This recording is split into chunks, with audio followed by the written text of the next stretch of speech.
নমস্কাৰ বন্ধু বান্ধৱীসকল তৃতীয় চতুৰ্থ বৰ্গৰ পদৰ চাকৰি নিযুক্তি প্ৰক্ৰিয়া হ'ব এক প্ৰত্যাহ্বান ১৪,০০০ পদৰ বাবে ১৮ লাখ প্ৰাৰ্থীৰ আবেদন এই কথা অৱগত কৰিছে ৰাজ্যৰ মুখ্যমন্ত্ৰী হিমন্ত বিশ্ব শৰ্মা ডাঙৰীয়াই ব্যক্তিগত খণ্ডৰ প্ৰতিষ্ঠানতো পিতৃ মাতৃ বন্দনা প্ৰযোজ্য কৰিবলৈ আহ্বান তৃতীয় আৰু চতুৰ্থ বৰ্গৰ খালী হৈ থকা ১৪,০০০ পদৰ বিপৰীতে ৰাজ্যৰ ১৮ লাখ যুৱক যুৱতীয়ে আবেদন কৰিছে আজি এই কথা ৰাজহুৱা কৰিছে মুখ্যমন্ত্ৰী ডক্টৰ হিমন্ত বিশ্ব শৰ্মাই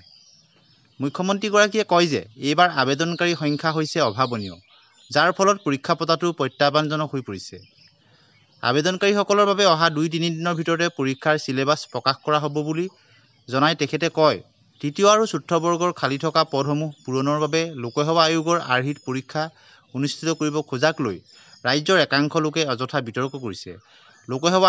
আয়োগৰ আৰ্হিত পৰীক্ষা হ'লেও তৃতীয় আৰু চতুৰ্থ বৰ্গৰ পদৰ বাবে যি ধৰণৰ প্ৰশ্ন কাকতৰ প্ৰয়োজন তেনেধৰণৰ প্ৰশ্নহে পৰীক্ষাত আহিব বুলি জনাই তেওঁ লগতে কয় তৃতীয় আৰু চতুৰ্থ বৰ্গৰ ৭,০০০ পদৰ ভিতৰত এনে এটা শিতানত কিছু খালী পদ আছে যাৰ শিক্ষাগত অৰ্হতা উচ্চতৰ মাধ্যমিক উক্ত শিতানত ৩,৭০০ পদৰ বিপৰীতে প্ৰায় ১১ লাখ যুৱক যুৱতীয়ে আবেদন কৰিছে এই বৃহৎ সংখ্যক পদৰ বাবে যদি পৰীক্ষা অনুষ্ঠিত কৰিবলৈ যাওঁ তেনেহ'লে এটা কেন্দ্ৰত ৫০০তকৈও লোকে পৰীক্ষা দিলেও আমাৰ ২১০০ পৰীক্ষা কেন্দ্ৰ লাগিব সেইমতে পৰীক্ষা সুকলমে অনুষ্ঠিত কৰাটো প্ৰত্যাহ্বানজনক তথা সমস্যা আহি পৰে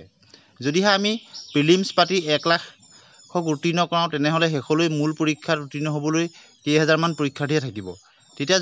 যোগ্যজনেহে চাকৰি লাভ কৰিব একাংশই চৰকাৰৰ প্ৰতিটো কথাতে বিতৰ্ক হোৱাটো বিচাৰে বুলি জনাই তেওঁ কয় যে এইবাৰ আমি প্ৰিলিমিনেৰী পৰীক্ষা অনুষ্ঠিত নকৰোঁ মূল আৰু মৌখিক পৰীক্ষাহে অনুষ্ঠিত হ'ব এই পৰীক্ষাত ১১ লাখ পৰীক্ষাৰ্থীক লৈ পৰীক্ষা পতাটো আমাৰ বাবে এক প্ৰত্যাহ্বান বুলি জনাই তেওঁ কয় যে এই ক্ষেত্ৰত আমি বিষয়াসকলৰ সৈতে আলাপ আলোচনা আৰম্ভ কৰিছোঁ ৰাইজেও আমাক সহায় কৰিব লাগিব যোৱা বছৰ এটা পৰীক্ষাত আবেদনকাৰী আছিল ৬ লাখ এইবাৰ ১১ লাখ শিক্ষক আৰু আৰক্ষীৰ পদৰ ক্ষেত্ৰত এনে সমস্যা নহয় বুলি জনাই তেওঁ কয় যে এইসমূহ পদৰ বাবে যিহেতু বিশেষত শিক্ষাগত অৰ্হতা বিশেষ ধৰণৰ প্ৰয়োজন হয় শিক্ষকৰ কাৰণে বিশেষ যোগ্যতা লাগে সেইকাৰণে তাত কম্পিটিশ্যনটো কম ৰাজ্য চৰকাৰে চৰকাৰী বিষয়া কৰ্মচাৰীক পিতৃ মাতৃ শহুৰ শাহুৰ সৈতে সময় কটাবলৈ বিশেষ নৈমিত্তিক ছুটি ঘোষণা কৰিছে এই অনুসৰি চলিত বৰ্ষৰ ৬ আৰু ৮ নৱেম্বৰত এই ছুটি প্ৰদান কৰিব চৰকাৰী বিষয়া কৰ্মচাৰীয়ে ৭ তাৰিখ ছট পূজা আৰু ৯ নৱেম্বৰত দ্বিতীয় শনিবাৰ আৰু ১০ নৱেম্বৰত দেওবাৰ বন্ধ লাভ কৰিব অত্যাৱশ্যকীয় সেৱাৰ সৈতে জড়িত বিষয়া কৰ্মচাৰীসকলে পৰ্যায়ক্ৰমে এই বিশেষ ছুটিৰ সুবিধা লাভ কৰিব আনহাতে বিষয়া কৰ্মচাৰীসকলে পিতৃ মাতৃ আৰু শাহু শহুৰৰ সৈতে সময় অতিবাহিত কৰাৰ পৰিৱৰ্তে ব্যক্তিগত অৱসৰ বিনোদন বা আন কোনো সময়ত এই ছুটিৰ সুবিধা লাভ কৰিব নোৱাৰিব গতিকে মুখ্যমন্ত্ৰী মহোদয়ে ঘোষণা কৰাৰ দৰে তৃতীয় আৰু চতুৰ্থ বৰ্গত যি লাখ লাখ যুৱক যুৱতীয়ে আবেদন কৰিছে যোৱাবাৰ তুলনাত বহুত লাখ প্ৰাৰ্থী বেছি হ'ব গতিকে আমি যদি চাওঁ যোৱাবাৰ তুলনাত এইবাৰ কম্পিটিশ্যনো বেছি হ'ব আৰু তাৰ পৰিপ্ৰেক্ষিতত